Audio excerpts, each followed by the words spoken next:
Ayan guys, kain po tayo guys.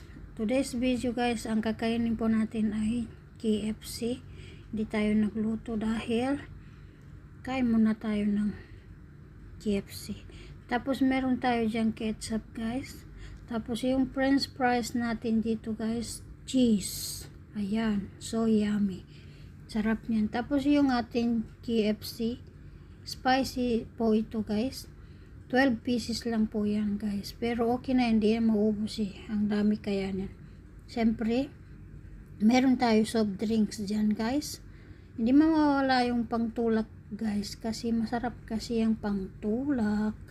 Pag may pangtulak. So yummy.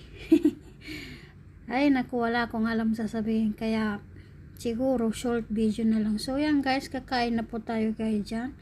Guys, pati yung nabubudol-budol nga ako.